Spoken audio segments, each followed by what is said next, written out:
오늘 사순절 5주차를 맞이하며 말씀의 제목을 베드로의 통곡, 그런 말씀의 제목으로 삼아서 베드로가 왜 통곡을 하게 되었는가, 또 베드로가 통곡함을 통한 그의 삶이 어떤 삶이 되었는가, 그 부분을 함께 생각해 보려고 합니다. 온 세계 기독교인이라면 베드로를 12사도 중에 가장 훌륭했던 수제자라는 사실을 모두가 인정을 하고 있는 사실을 알 수 있습니다. 동방정교회도 또 로마 가톨릭도 우리 개신교도 모두 차이가 없다는 사실입니다.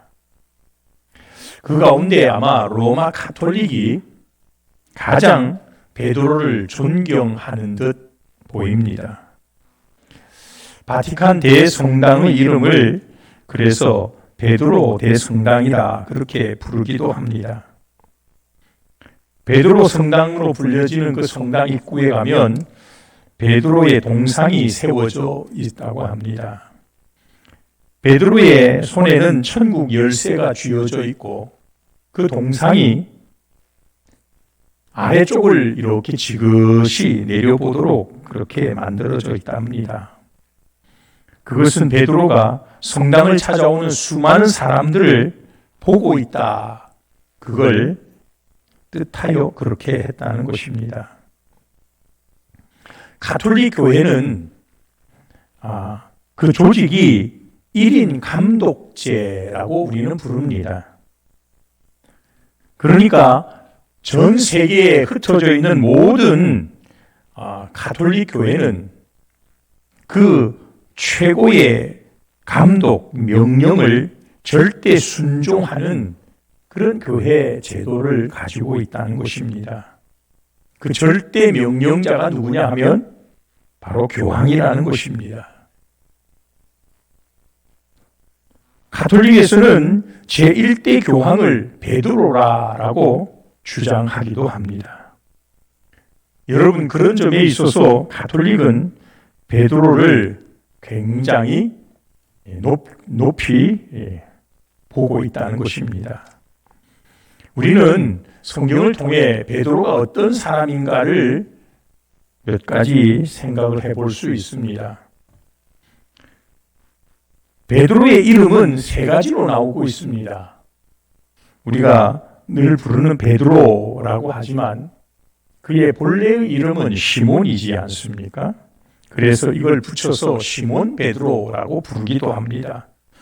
또는 이 베드로라는 이름을 수리아식으로 불러서 게바라고 부르기도 합니다. 베드로는 헬라식의 발음이고 게바는 수리아식 발음이지요. 그래서 베드로나 게바는 반석이라고 하는 뜻을 가진 같은 이름인데 이것은 예수님이 지어준 이름이요. 시몬은 그 부모로부터 지음받았던 본래 이름이 시몬입니다. 이 베드로는요, 성격이 매우 충동적이고 변덕스러운 그런 면을 좀 갖고 있는 듯 보입니다.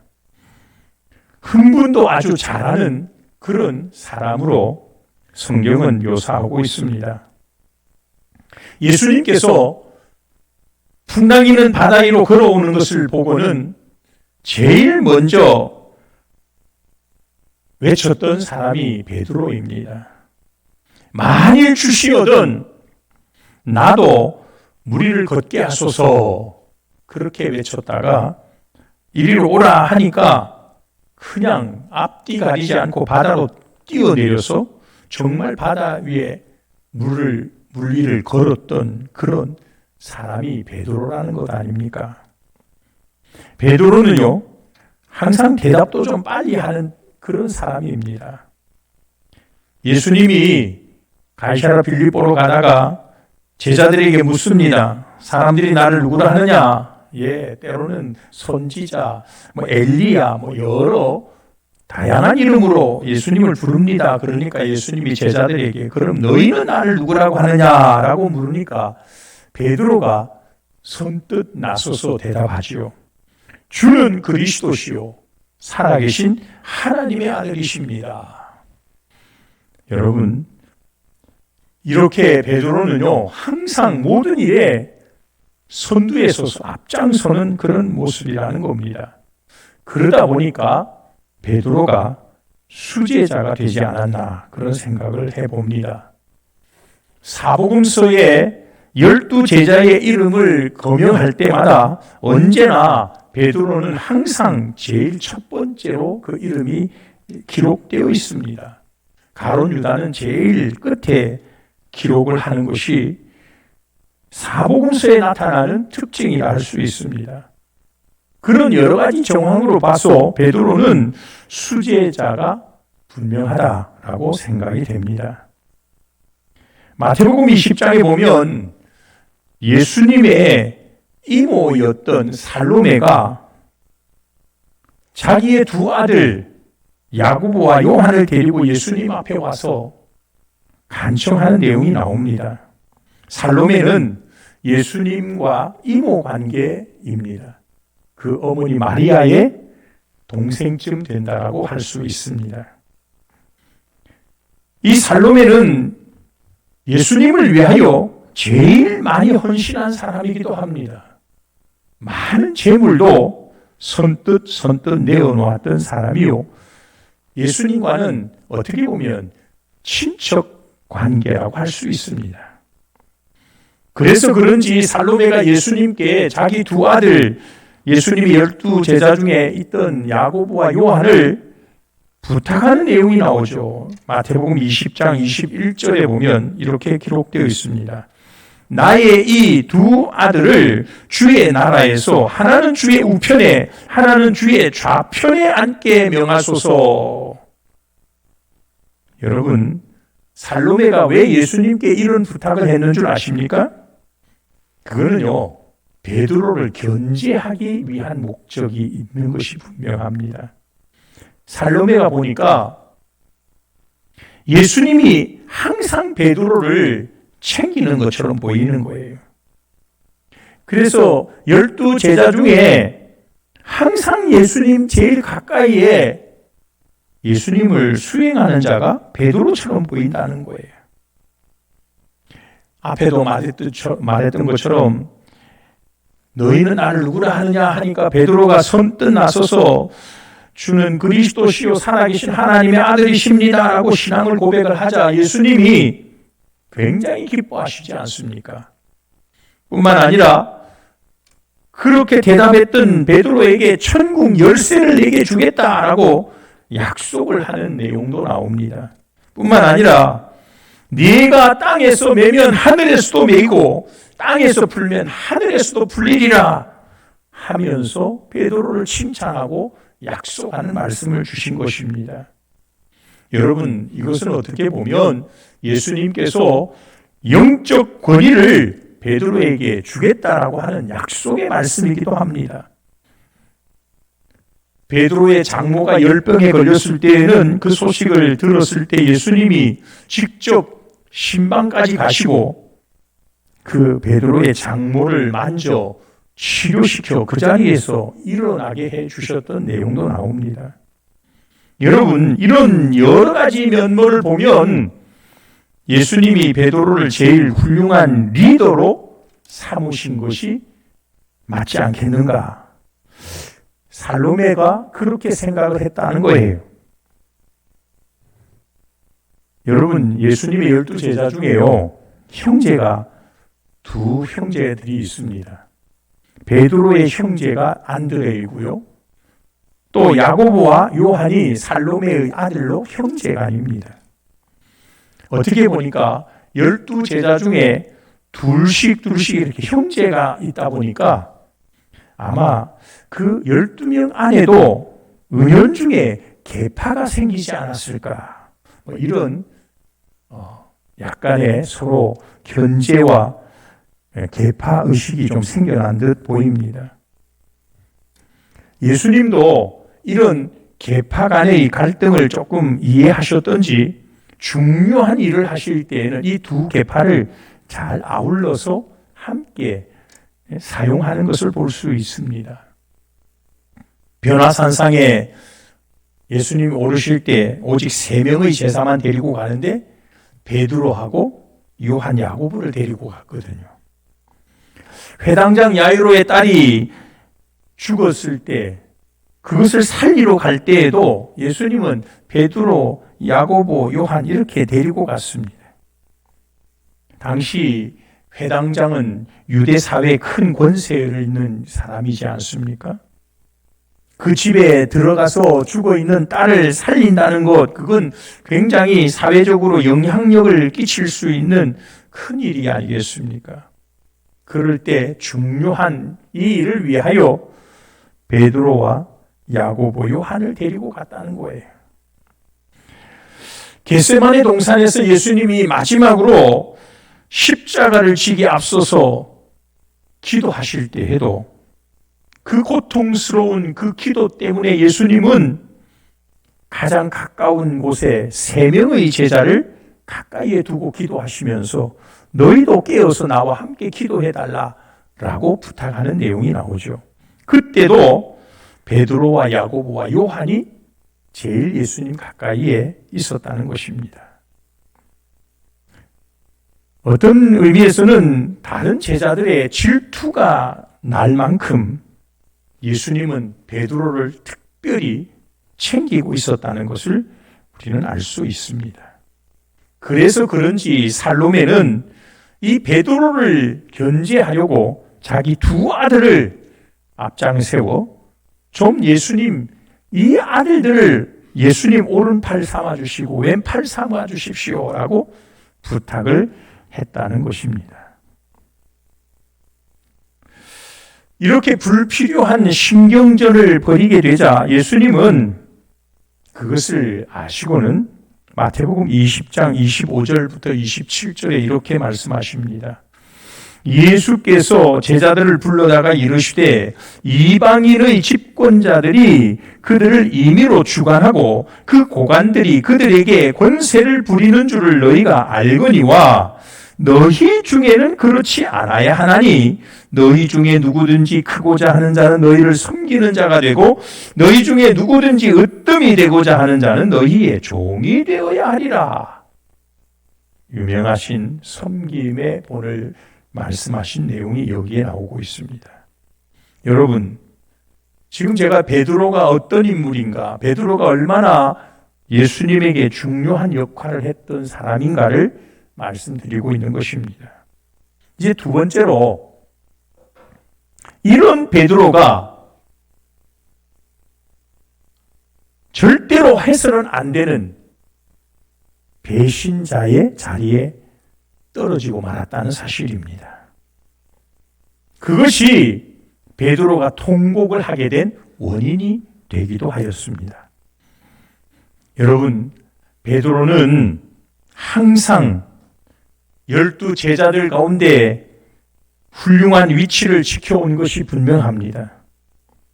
그런데 그의 끝부분이 이제 예수님이 십자가에 달려 죽으시기 바로 직전 사순절의 그 마지막 주간에 그는 그만 배신자가 되고 추락하는 자가 되고 말았다는 것입니다. 예수님께서 베드로에게 여러 차례 말씀을 하셨습니다. 예루살렘에 가면 나는 고난을 받게 되고 죽임을 당할 것이다. 처음에 제자들이 이 말을 들었을 때는 그 의미를 다 이해하지 못했던 듯합니다.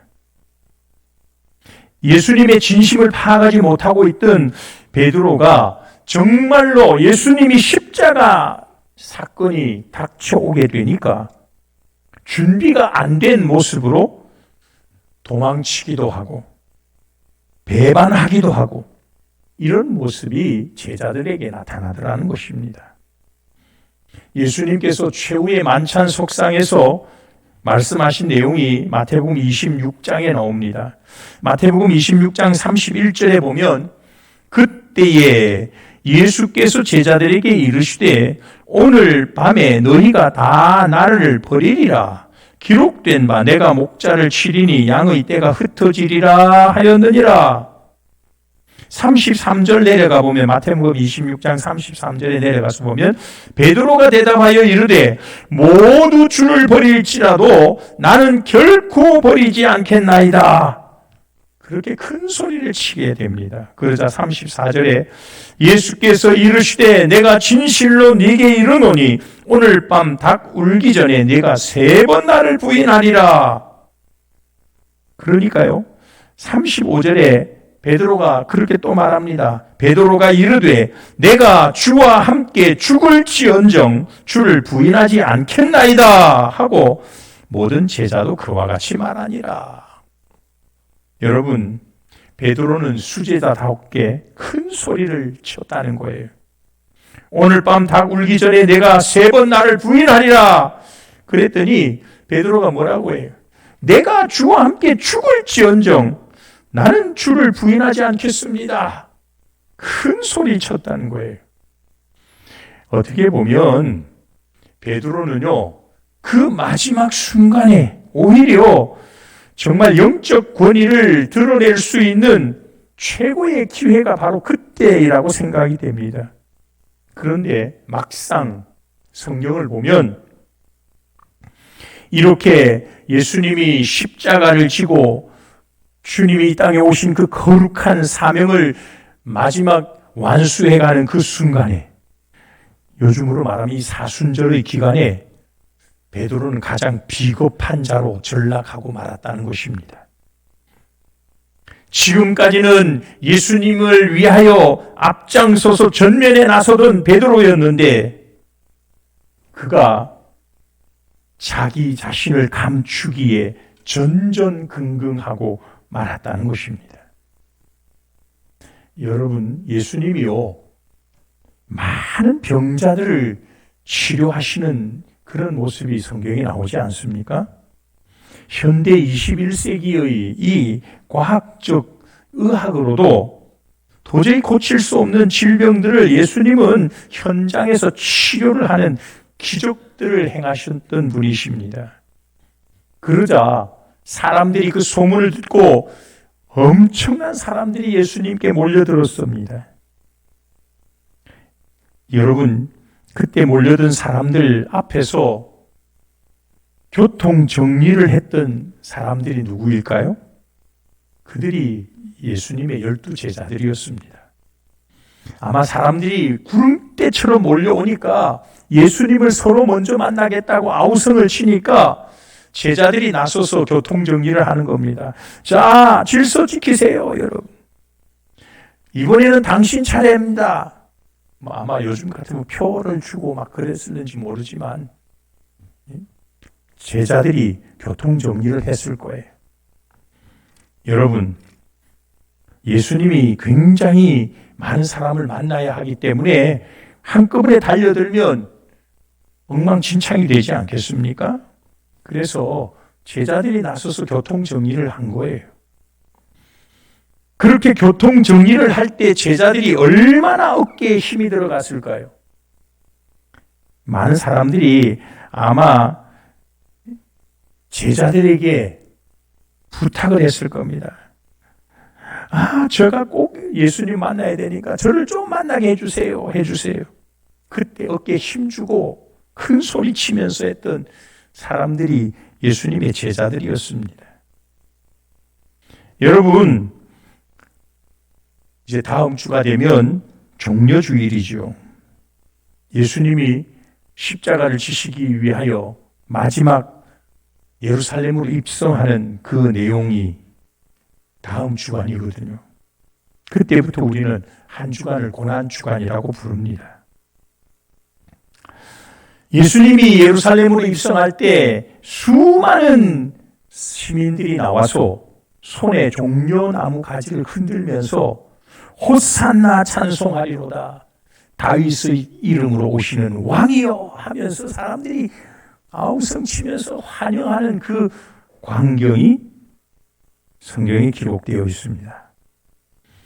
이때 예수님을 호위하며 같이 가는 제자들, 아마 그들도 굉장히 흥분했을 것으로 보입니다.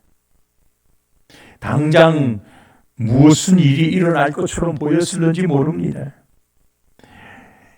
이제 예수님이 드디어 사람들이 왕으로 환영하는 걸 보니까 예루살렘에 들어가시면 예수님이 드디어 이제 왕관을 쓰시고 왕이 되시려나 보다. 그래서 왕이 되면 자신들은 예수님의 가장 가까운 사람들로서 어떤 영광의 자리가 주어질 것이라고 생각을 했을 것입니다.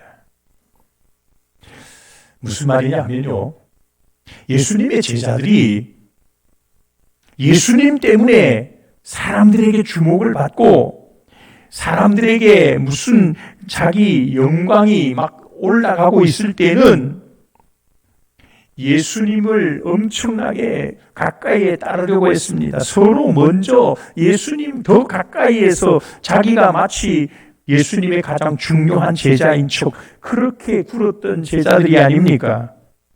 그런데 막상 예수님이 고난을 당하게 되니까 정말 이제 예수님이 죽음의 길로 나아가기 시작하니까 그때는 제자들이요 다 꽁무니를 빼고 도망가고 말았다는 거예요. 마태복음 16장 21절 이하에 이렇게 기록되어 있습니다. 이때부터 예수 그리스도께서 자기가 예루살렘에 올라가 장로들과 대제사장들과 서기관들에게 많은 고난을 받고 죽임을 당하고 제3일에 살아나야 할 것을 제자들에게 비로소 나타내시니, 여기 비로소 나타내셨다라고 하는 이 비로소라는 말은 처음으로 그 말을 하기 시작했다 그 말이거든요. 예수님의 이런 일종의 폭탄 선언을 듣게 되고 충격을 받기 시작했던 그들, 그때 베드로가 제일 또 먼저 반응을 일으킵니다. 마태복음 16장 22절에 보면 베드로가 예수를 붙들고 항변하여 이르되 주여 그리 마옵소서, 이 일이 결코 주께 미치지 아니하리이다. 베드로가 또 나서서요, 예수님이 예루살렘에 가면 대제사장 서기관들에게 고난을 받고 죽임을 당하고 그렇게 된다고 하니까 베드로가 나서서 그렇게 하지 마십시다. 내가 그 일을 결코 미치지 않도록 주님을 내가 호위하고 보호하겠습니다. 그러면서 예수님께 항변을 늘어놓았던 사람이 베드로입니다. 여러분, 베드로가 왜 이렇게 항변을 했을 것 같습니까? 예수님이 고난을 당하는 것, 그것이 마음이 아파서일까요? 어쩌면 제자들의 반응을 보니까 이것을 통하여 예수님 통해서 자신이 고난받는 것이 아니라 영광을 얻기를 기대했던 그들이니까 예수님이 이렇게 되면 자기 자신들의 입지가 어려워질 것을 염려해서 이렇게 한 것 아닌가 생각됩니다. 만약 예수님이 지금 말씀하신 그대로 정말 죽어버린다면 우리는 어떻게 살라고 하십니까? 나 같은 사람은 벌써 예수님 때문에 모든 사람들에게 얼굴이 다 팔려 있는데 예수님 죽어버리면 나는 이제 이 얼굴 들고 어떻게 살라고 그렇게 하십니까? 그렇게 항변한 거예요. 반대를 했다는 거죠. 여러분, 베드로는 예수님이 지금 십자가로 나아가는 그 길, 인류 구원을 완성하시고 하나님께 영광을 올려드리는 최고의 그 사건을 위하여 나아가시는데 이것을 반대하고 나섰다는 겁니다. 어떻게 보면 자기들의 생각과 예수님의 가는 방향이 다르다는 것이 이해도 되지 않았을 뿐만 아니라 그런 예수님이 은근히 좀 미웠을는지 모릅니다. 그래서 항변을 늘어놓았다는 겁니다. 마태복음 16장 23절로 25절에 보면 이렇게 기록되어 있습니다. 예수께서 돌이키시며 베드로에게 이르시되 사탄아 내 뒤로 물러가라. 너는 나를 넘어지게 하는 자로다. 네가 하나님의 일을 생각하지 아니하고 도리어 사람의 일을 생각하는도다 하시고, 이에 예수께서 제자들에게 이르시되 누구든지 나를 따라오려거든 자기를 부인하고 자기 십자가를 지고 나를 따를 것이니라. 누구든지 제 목숨을 구원하고자 하면 잃을 것이요 누구든지 나를 위하여 제 목숨을 잃으면 찾으리라. 예수님이요 베드로에게 엄청난 말씀을 하신 거예요. 사탄아 내 뒤로 물러가라. 개인적으로 예수님이 사탄아라고 책망한 사람은요 딱 두 사람이 있어요. 가룟 유다하고 베드로밖에 없습니다. 여러분, 우리가 신앙생활하고 예수님을 믿고 따르는 우리가 만약에 예수님으로부터 야 사탄아 물러가라, 나를 향해 사탄아라고 말씀하시면 여러분 기분이 어떻겠습니까? 아마 예수 믿는 사람이라면 제일 예수님께 듣기 싫은 말이 그 말 아니겠습니까? 오늘 우리가 읽은 본문 말씀을 보십시오. 69절 70절 말씀에 보면 베드로가 바깥들에 앉았더니 한 여종이 나와 이르되 너도 갈릴리 사람 예수와 함께 있었도다 하거늘 베드로가 모든 사람 앞에서 부인하여 이르되 나는 네가 무슨 말을 하는지 알지 못하겠노라 라고 말했다는 거예요. 여기서 언급되고 있는 여종은요 나무의 집에 심부름 정도를 하는, 당시로 말하면 노예 신분에 속한 보잘것없는 아주 작은 소녀였습니다. 이 여종의 말에 베드로는 펄쩍 뛰면서 말해, 나는 네가 하는 말을 도대체 무슨 말인지 모르겠다라고 발뺌을 하는 거예요. 어떻게 보면 하찮은 여종에게까지 베드로는 얼굴이 알려진 사람인 듯 보입니다. 누구나 알아보는 얼굴이 바로 되어버렸다는 거예요. 그 다음 말씀에 보면 또 71절부터 72절에 보면 이렇게 말합니다. 앞문까지 나아가니 다른 여종이 그를 보고 거기 있는 사람에게 말하되 이 사람은 나사렛 예수와 함께 있었도다 하매 베드로가 맹세하고 또 부인하여 이르되 나는 그 사람을 알지 못하노라 하더라. 참 유명해지기는 유명해졌죠. 여기 보면 다른 여종이라고 말하거든요. 그러니까 베드로를 알아보는 사람들이 꽤 많았다는 거예요. 여종이 그렇게 말하는 거예요.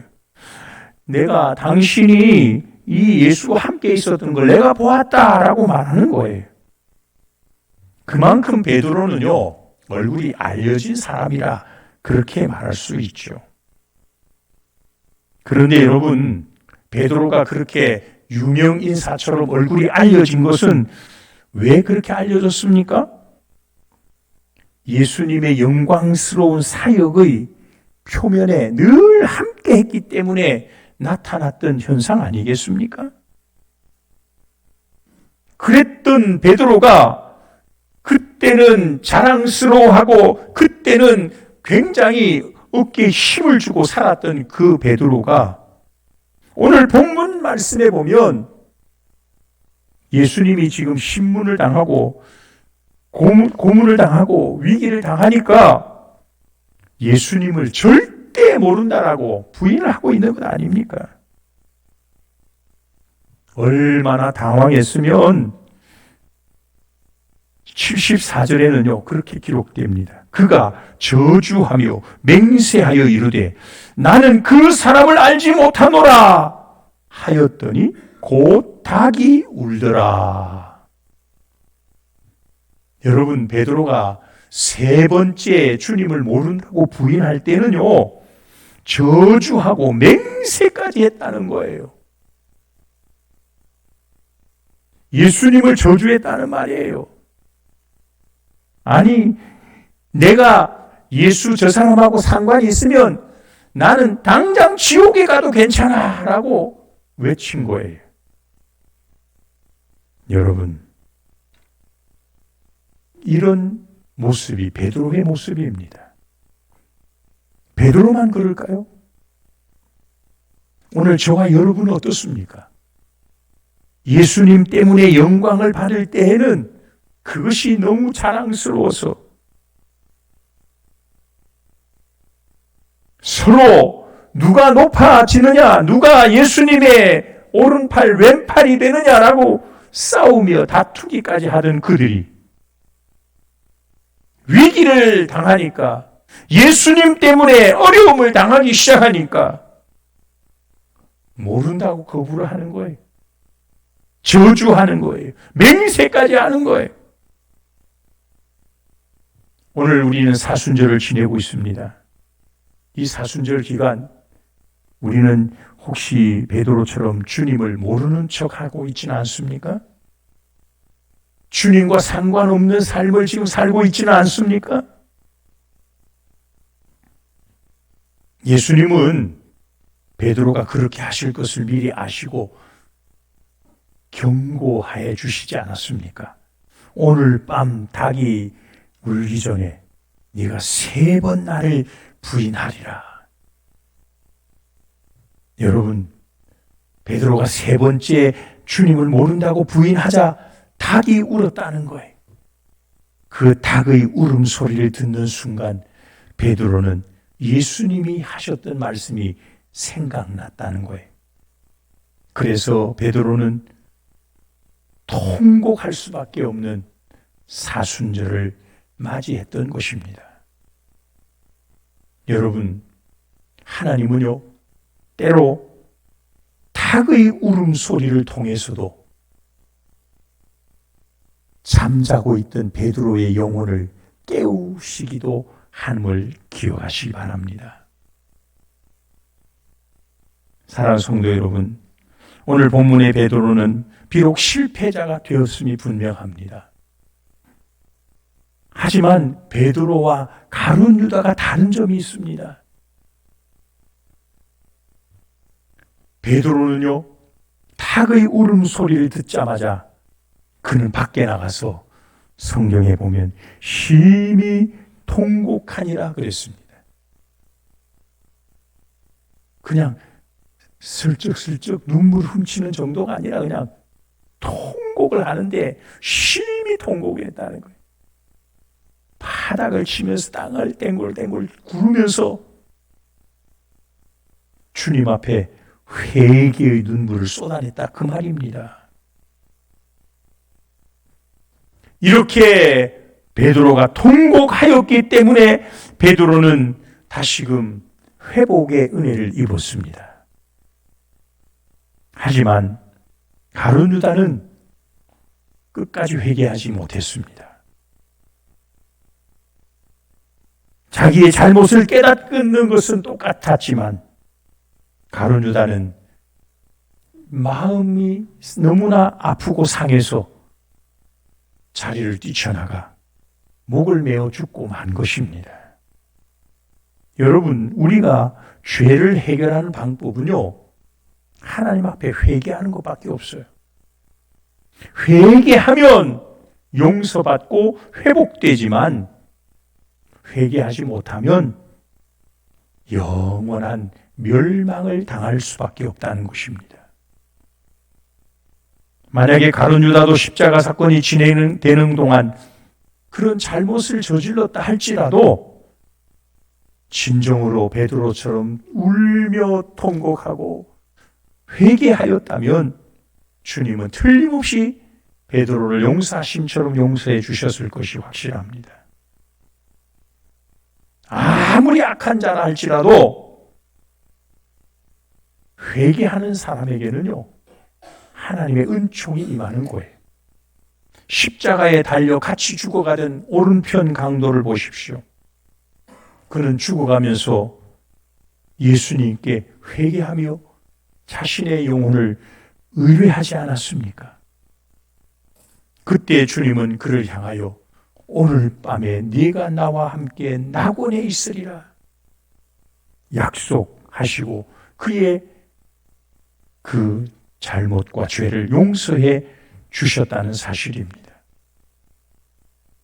여러분, 저는 오늘 베드로의 통곡을 보면서 비록 죄를 범하고 잘못된 길로 떨어졌다 할지라도 베드로의 이 통곡, 회개의 눈물이야말로 그를 다시금 수제자의 자리로 회복하는 은혜를 입었게 만들었다는 것입니다. 우리가 회개할 때 용서와 회복, 은혜와 복을 누릴 수 있다는 사실을 우리는 오늘 베드로의 통곡을 통해 배울 수 있어야 할 줄로 믿습니다. 우리가 사순절을 지내면서 가장 힘써야 할 일들 중에 하나가 뭐냐? 그게 바로 베드로처럼 죄와 허물을 발견하고 엎드려 회개하는 회개의 운동이라는 사실입니다. 여러분, 마태복음 26장 35절에 베드로가 이르되 내가 주와 함께 죽을지언정 주를 부인하지 않겠나이다 외쳤던 베드로의 모습을 보십시오. 그때는 베드로가 분명히 자기가 죽을 각오를 하고 죽음이라도 내어 던지면서 주님을 위해 살겠다라고 분명히 결단하며 이 말을 했던 것이 분명합니다. 그냥 해본 말이 아닐 거예요. 그럼에도 불구하고 베드로는 그 약속을 지켜내지 못했습니다. 그 결심을 끝까지 유지하지 못했습니다. 베드로만 그런 게 아니에요. 저나 여러분들도 때로 그렇다는 거예요. 우리가 주님을 위해서라면 정말 헌신하고 희생하고 죽을 수 있다라고 말을 하다가도 정작 어려움을 당하면 베드로처럼 그렇게 실패자가 될 수가 있어요. 왜요? 우리는 약하거든요. 우리는 강한 것 같지만 너무나 약한 거예요. 결심도 하기는 하지만 우리가 그 결심이 그렇게 끝까지 가지 못하는 경우가 더 많아요. 그렇기 때문에 우리는 베드로처럼 회개해야 한다는 거예요. 사랑 여러분, 저와 여러분들이 이번 이 사순절 기간을 지내면서 베드로처럼 주여 내가 잘못했지만 용서하여 주십시오. 회개의 눈물을 흘리는 그런 우리 성도들이 되셔서 베드로의 통곡을 통하여 용서와 평안, 회복과 은총이 회복되었던 것처럼 우리도 가룟 유다처럼 되지 말고 통곡하는 베드로처럼 살아가는 그런 성도들이 될 수 있기를 주님의 이름으로 축복합니다. 기도하겠습니다. 거룩하신 하나님 은혜를 감사합니다. 오늘도 베드로가 잘못됨을 깨닫고 닭의 울음소리를 듣고 나아가 통곡했던 사실을 기억합니다. 오늘 우리도 베드로처럼 우리의 허물과 죄를 하나님 앞에 내려놓게 하시고 회개의 눈물을 통하여 우리의 잘못됨을 용서받게 하시고 은혜를 회복하는 그런 삶이 되게 도와 주시옵소서. 이 모든 말씀을 우리를 구원하신 거룩하신 예수님의 이름으로 간절히 기도드리옵나이다. 아멘. 143장입니다.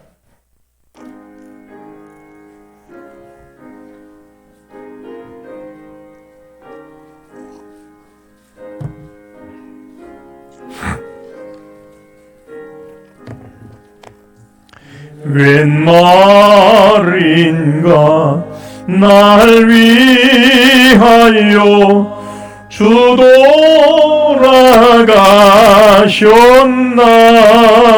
이 벌레 같은 날 위해 금해 받으셨나 내 지은 죄 다 지시고 못 박히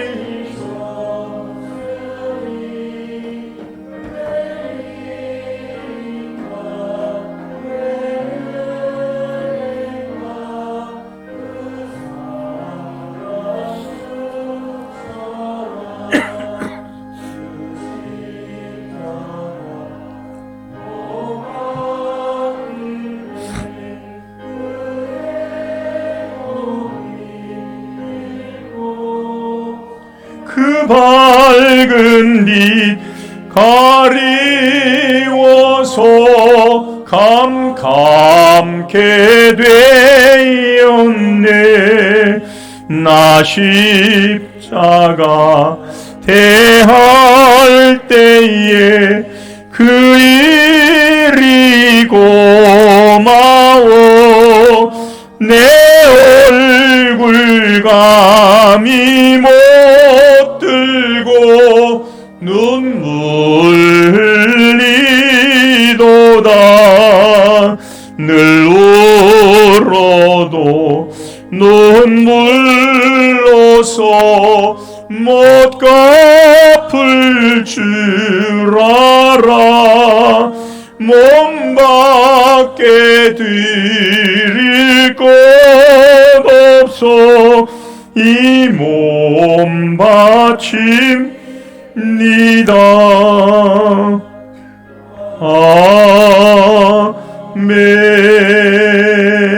아멘. 교회 소식은 주보 뒷면을 참조해 주시기 바랍니다. 오늘 이 예배 마치고 각 기관별로 전도를 실시하시며 오후 시간에 보고해 주시기 바랍니다.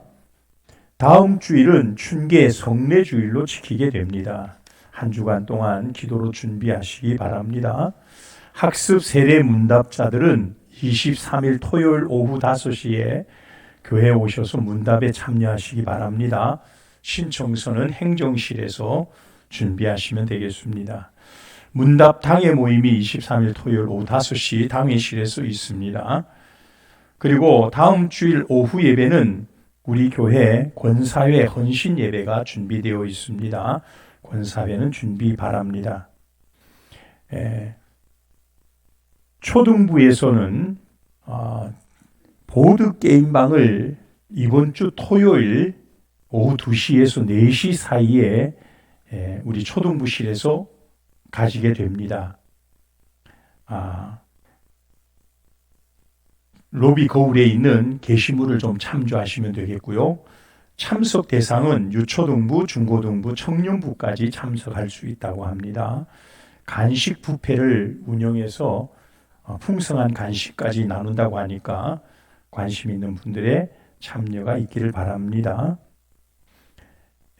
우리 이승준 우리 청년 공군훈련소에서 6주 훈련을 끝내고 지난 금요일 날 외출을 받아서 교회에 참석했는데 저 아마 방송실에 있는 것 같습니다. 오후 시간에 내려왔어요. 오후 시간에 내가 특송을 좀 시키려고 하니까 미리 준비를 좀 하면 좋겠습니다. 오늘 오후에 다시 복귀해야 한다고 하니까 여러분 많은 기도 부탁드립니다. 온라인 헌금 계좌 번호가 주보에 나와 있습니다. 우리 헌금함에도 붙어 있는데요. 이 계좌로 여러분들이 헌금을 하시게 되면 헌금을 우리 재정부가 좀 더 쉽게 관리할 수도 있겠다는 생각이 듭니다. 전체가 다 계좌로만 하는 것이 아니라 지금처럼 헌금을 하시되 혹 계좌로 송금을 원하시는 분들은 이 번호에 송금하시면 되겠고 약자를 좀 써주시면 좋겠습니다. 이름 뒤에다가 글자 한자 정도 11.10 감사 뭐 이렇게 건축, 뭐 이렇게 한자씩만 쓰면 그 내용들을 알 수 있고, 또 이 연합으로 이렇게 통합해서 헌금을 할 경우에는 문자를 통해서 우리 재정부원에게 그 내역들을 조금 문자로 알려주시면 우리 재정부가 관리하는 데 도움이 되겠습니다. 여러분들의 많은 참여 있기를 부탁드립니다. 드린 헌금을 위하여 다시 한번 기도하도록 하겠습니다.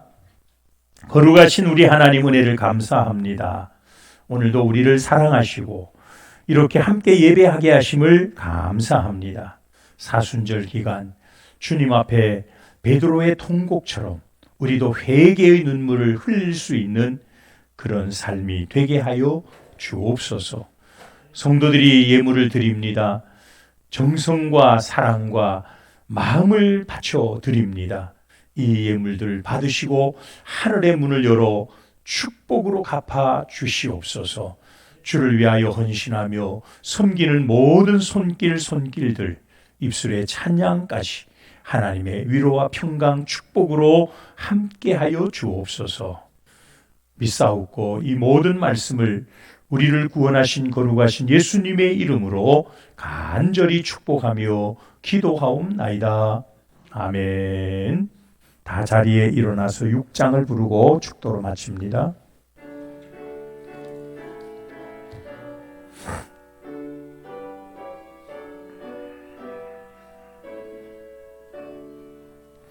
목소리 높여서 주 찬양하여라.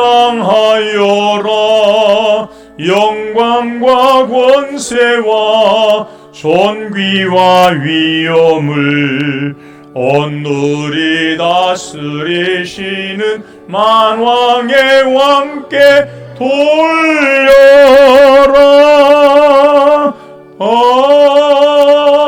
아멘. 이제는 우리 구주 예수 그리스도의 무한하신 은혜와 하나님 우리 아버지의 놀라우신 그 사랑하심과 성령 하나님의 위로 교통 충만케 하심이 오늘 예배하는 모든 심령들 위에, 가정들 위에, 우리 남창교회 위에 영원히 있을지어다. 아멘.